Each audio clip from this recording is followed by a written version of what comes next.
আমাদের আজকের টপিক হচ্ছে power of digital marketing. Power of digital marketing. ধরুন আপনি একটি আইটি ট্রেনিং সেন্টার চালু করতে চাচ্ছেন, তার মানে আপনি একটি কম্পিউটার ট্রেনিং সেন্টার চালু করতে চাচ্ছেন নতুন, যেখানে আপনি চাচ্ছেন আইটি রিলেটেড কোর্স, যেমন digital marketing, web design development এবং গ্রাফিক ডিজাইন, এই তিনটি কোর্সের মধ্যে যে কোনো দুটি কোর্স চালু করতে। আপনি চাচ্ছেন digital marketing, web design development এবং গ্রাফিক ডিজাইন, যে কোনো দুইটা কোর্স আপনি চালু করতে যাচ্ছেন, এবং সেই সাথে আপনার লজিস্টিক সাপোর্ট ও ট্রেনার রেডি করতে হবে। কোন দুটো কোর্স বেস্ট হবে সেটা আপনার চিন্তা, এবং সেই অনুযায়ী আপনার ট্রেনার রেডি লাগবে, আপনার লজিস্টিক সাপোর্ট রেডি লাগবে, ল্যাব রেডি লাগবে, ল্যাপটপ কম্পিউটার রেডি লাগবে। এখন আপনি আপনার মার্কেটিং ম্যানেজারকে বললেন কোন কোর্স দুটি বেস্ট হবে ঢাকাতে ট্রেনিং কোর্স হিসাবে, এবং কোনটি সবচেয়ে বেশি প্রায়োরিটি দিতে হবে, কারণ আপনাকে অবস্থা বুঝে ব্যবস্থা নিতে হবে। দেখুন, আপনার কাছে আপনার মার্কেটিং ম্যানেজার একটা রিপোর্ট দিবে, তার কাছে হয়তো মনে হতে পারে প্রথম অপশন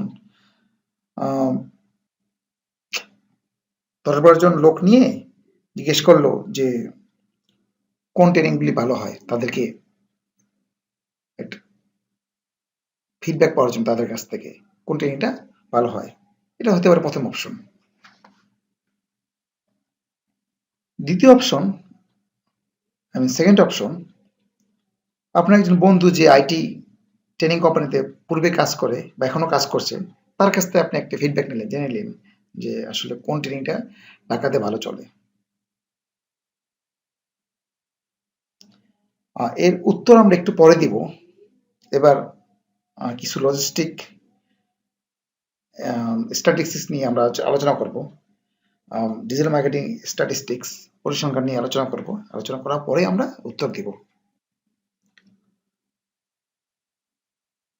দেখুন, পৃথিবীতে ৭৫০ কোটি লোক বাস করে। ৭৫০ কোটি লোক পুরো পৃথিবীতে বাস করে।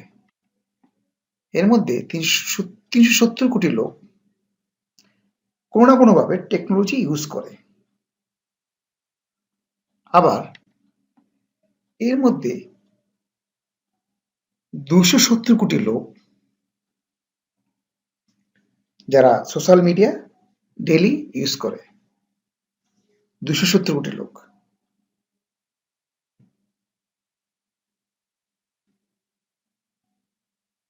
আবার ৪৯০ কোটি লোক পৃথিবীতে মোবাইল ইউজ করে।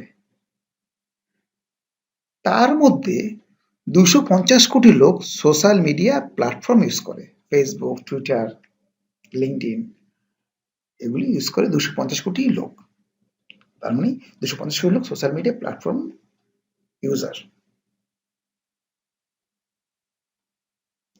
এসবই হচ্ছে basic scope.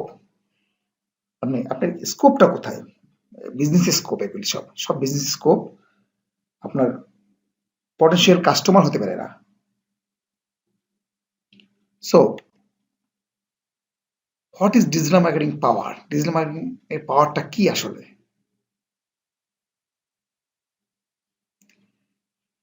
The first thing is global reach. The first thing is global reach. দেখুন, আপনি চাইলে ডিজিটাল মার্কেটিং এর মাধ্যমে সমগ্র বিশ্বে আপনার প্রোডাক্ট বা সার্ভিসকে পৌঁছে দিতে পারেন, যা ট্রেডিশনাল মার্কেটিং এর মাধ্যমে সম্ভব না। And the second thing is personalized. আপনি বর্তমানে চাইলে এফবিতে লাইভ দিয়ে পার্সন টু পার্সনকে কন্ট্যাক্ট করতে পারেন। লাইভ ট্রেনিং কোর্স করা যায়।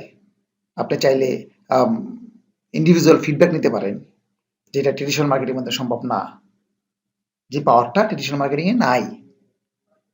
The third one is customer engagement.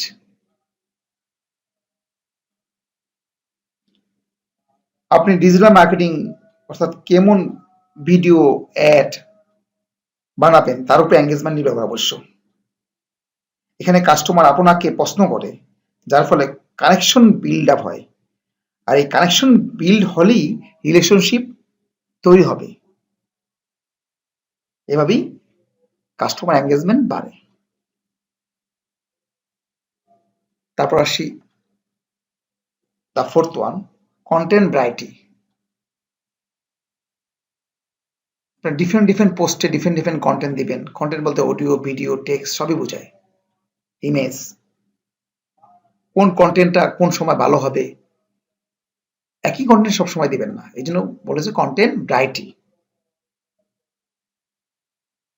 দেখুন, আগে আমরা টিভিতে দেখতাম নাটক হচ্ছে, সিনেমা হচ্ছে, নিউজ হচ্ছে, কিন্তু ওখানে কিন্তু মূল উদ্দেশ্য কিন্তু নাটক সিনেমা না, ওই কন্টেন্ট না। মূল উদ্দেশ্য ওই টিভি কোম্পানি আপনাকে এর ফাঁকে ফাঁকে অ্যাড দেখানো, তবে তাও ছিল একটা নির্দিষ্ট টাইমে। কিন্তু আপনি চাইলে 30 দিন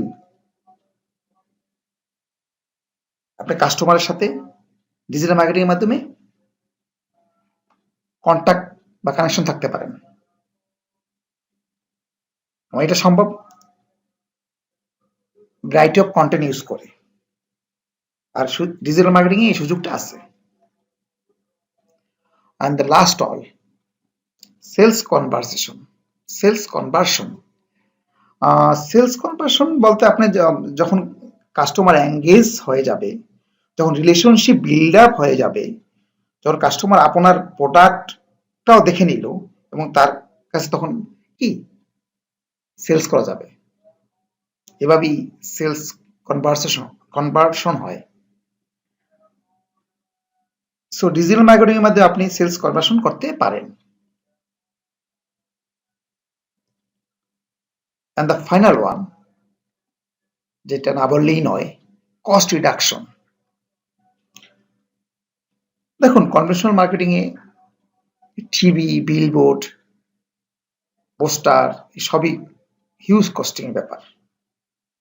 আর ডিজিটাল মার্কেটিং সবচেয়ে বড় লাভ হচ্ছে লো কস্টে কাজ হয়ে যায় এবং ROI ভালো। এবার প্রথমে যে প্রশ্ন করেছিলাম, আপনাদের সবার মনে আছে হয়তো, তার উত্তর কি হতে পারে? আমার উত্তর হচ্ছে, আমি প্রথম ও দ্বিতীয় অপশন কোনটাই নিব না, বরঞ্চ ডিজিটাল টেকনোলজি ইউজ করে, যেমন ফেসবুক ইউজ করে 1 ঘন্টা রিচার্জ করে ঢাকাতে কোন কোর্সটা ভালো হয় তা জেনে নিব। থ্যাংক ইউ সবাইকে।